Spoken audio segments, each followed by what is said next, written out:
warahmatullahi wabarakatuh. Perkenalkan, nama saya Serane Aurelsia dari Universitas Bina Dharma. Pada hari ini, saya akan membacakan presentasi seminar hasil jurnal penelitian dengan judul Analisis Penggunaan Layanan Website terhadap Produk Otomotif di PT Welty Indah Perkasa Palembang menggunakan metode Webcall 4.0. Yang pertama, saya akan menjelaskan tentang abstrak. PT Welty Indah Perkasa merupakan sebuah perusahaan aftermarket terbesar di Asia Tenggara yang bergerak di bidang otomotif. Produk yang ditawarkan kepada konsumen memiliki kualitas baik dan handal serta ramah lingkungan. Metode yang digunakan dalam penelitian ini adalah metode Webcall 4.0 dengan pendekatan deskriptif kualitatif berdasarkan variabel usability, information quality, maupun service interaction quality. Untuk uji validitas, reliabilitas, dan uji parity test menggunakan alat bantu SPSS versi 22 for Windows. Sedangkan analisis pengolahan data menggunakan alat bantu Microsoft Excel 2013. Sedangkan untuk penyebaran kuesioner dilakukan secara online melalui Google Forum kepada 100 responden dengan teknik simple random sampling menurut Slovin yang terdiri dari 5 pilihan skala Likert dan 20 pertanyaan. Selanjutnya, saya akan menjelaskan tentang pendahuluan dalam jurnal penelitian ini.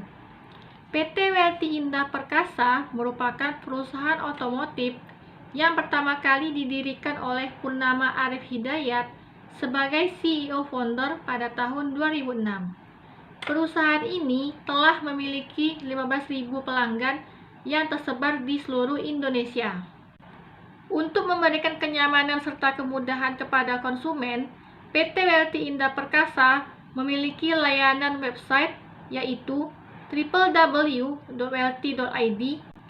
guna mendapatkan produk otomotif sehingga bisa dipesan secara online maupun offline, baik melalui via telepon ataupun WhatsApp dengan mudah dan cepat. Berdasarkan penjelasan mengenai pendahuluan di atas, penulis ingin membuat jurnal penelitian yaitu analisis penggunaan layanan website terhadap produk otomotif di PT Welty Indah Perkasa Palembang menggunakan metode Webcall 4.0 dengan tujuan untuk menganalisa bagaimana kinerja dari penggunaan layanan website, membantu para karyawan dan pihak lain untuk mengetahui apakah terdapat kendala ataupun masalah mengenai produk otomotif yang ditawarkan oleh perusahaan, serta menemukan beberapa indikator yang tepat guna meningkatkan kualitas layanan website agar semua kegiatan di perusahaan ini bisa berjalan dengan lancar. Selanjutnya, metodologi penelitian. Dalam jurnal penelitian ini, penulis menggunakan 5 metodologi penelitian yaitu 1. Teknik pengumpulan data. Untuk teknik pengumpulan data sendiri, penulis melakukan pengumpulan data dengan cara interview, observasi langsung ke objek penelitian, penyebaran kuesioner, dan studi pustaka. Yang kedua, metode Webcall 4.0.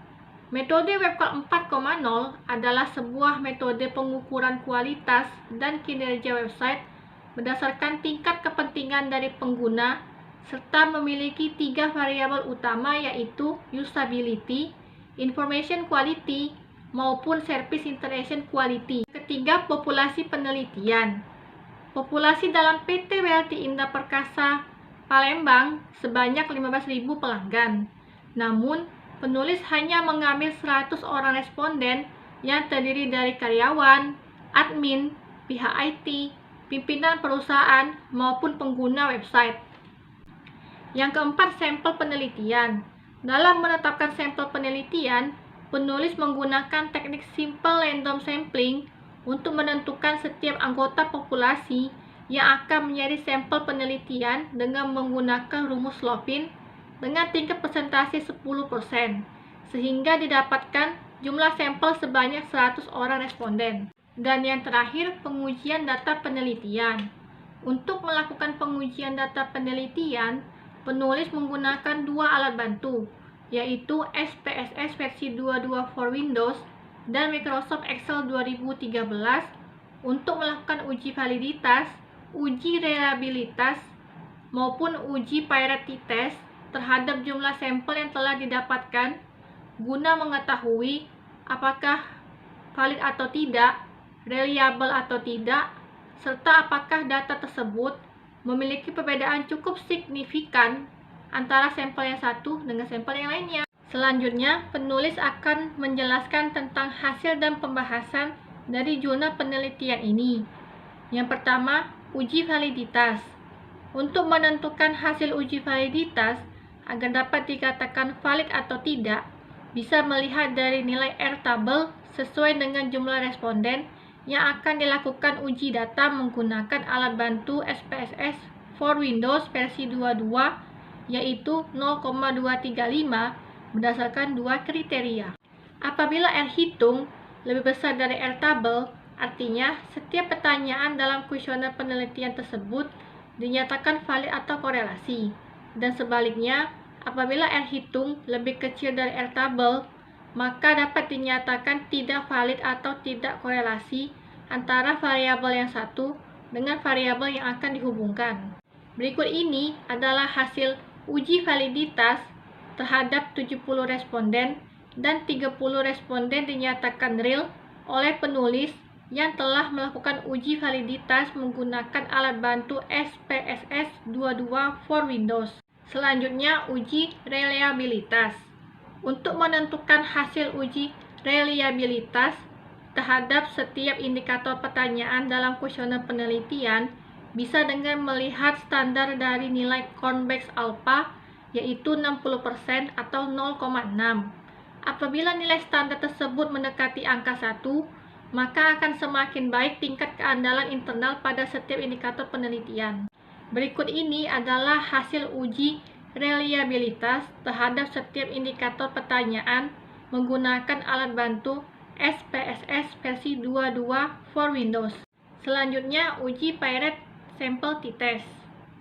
Untuk menentukan hasil uji parity test terhadap jumlah sampel bisa diperoleh dengan standar nilai SIG atau 2 tilet dengan tingkat signifikasi sebesar 5%. Apabila hasil akhir dari standar nilai lebih besar dari 0,05, maka terdapat perbedaan yang sangat signifikan. Dan sebaliknya, apabila hasil akhir dari standar nilai lebih kecil dari 0,05, bisa dinyatakan bahwa tidak terdapat perbedaan yang sangat signifikan dalam setiap variabel penelitian. Berikut ini adalah hasil uji parity sample t-test terhadap setiap indikator pertanyaan dalam kuesioner. Selanjutnya, web call index. Untuk menentukan hasil akhir dari web call index, perlu memperhatikan 4 hal penting ini, yaitu 1. Bobot kepentingan. Bobot kepentingan ditentukan berdasarkan penilaian yang telah diberikan oleh responden terhadap setiap penyataan kuesioner berdasarkan skala kepentingan. Yang kedua, WS score. WS score atau WS ditentukan menggunakan rumus WS sama dengan mean total dalam kurung I dikali P. Untuk I adalah bobot kepentingan dari responden dan P adalah pernyataan yang dipilih oleh responden. Yang ketiga, maksimum skor. Maksimum skor atau max score ditentukan menggunakan rumus max score sama dengan mol dikali N. Untuk mol atau mean of importance adalah rata-rata kepentingan dari seluruh pernyataan dan N adalah nilai tertinggi dari skala kepentingan. Dan untuk web call index sendiri, untuk mencari hasil akhir dari web call index atau WKI menggunakan rumus WKI sama dengan total dari WS score dibagi maksimum skor. Berikut ini adalah hasil uji pengolahan data dalam web call index atau WKI terhadap setiap indikator pernyataan dalam kuesioner penelitian. Ini adalah lanjutan dari hasil pengolahan data dalam web call index atau WKI terhadap setiap indikator pernyataan yang ada dalam kuesioner. Terakhir, penulis akan menjelaskan tentang kesimpulan yang ada dalam jurnal penelitian. Kesimpulan yang ada dalam jurnal penelitian ini yaitu 1. berdasarkan hasil uji validitas terhadap setiap indikator penyataan dari responden, bisa disimpulkan bahwa total akhir variabel dan nilai R hitung pada 3 variabel web qual dinyatakan valid karena nilai R hitung lebih besar dari R tabel dengan tingkat signifikasi sebesar 5% sesuai dengan jumlah responden. Yang kedua, dari hasil uji reliabilitas terhadap indikator penyataan kuesioner secara keseluruhan, bisa disimpulkan bahwa nilai Cron Base alpha pada 3 variabel web qual lebih besar dari nilai standar alpha sama dengan 0,6 dan dinyatakan reliable. Dan yang terakhir, berdasarkan hasil akhir dari uji parity test terhadap 3 variabel web qual, bisa disimpulkan bahwa variabel usability dinyatakan tidak berpengaruh sama sekali pada penggunaan layanan website apabila dilihat dari nilai standar alpha sama dengan 0,05. Sedangkan dua variabel web qual lainnya, yaitu information quality dan service interaction quality, memiliki pengaruh pada penggunaan layanan website perusahaan karena apabila dilihat dari nilai akhir, kedua variabel tersebut memiliki nilai lebih kecil dari nilai standar alpha sama dengan 0,05 atau SIG atau 2 tilet sama dengan 0,40 dan 0,26 lebih kecil alpha sama dengan 0,05. Sekian presentasi seminar hasil jurnal penelitian dari saya. Terima kasih kepada Bapak Purnama Arif Hidayat sebagai CEO founder dari PT Welty Indah Perkasa. Semoga PT Welty Indah Perkasa selalu sukses dan tetap berjaya. PT Welty Indah Perkasa, a brand with endless innovation. Wassalamualaikum warahmatullahi wabarakatuh.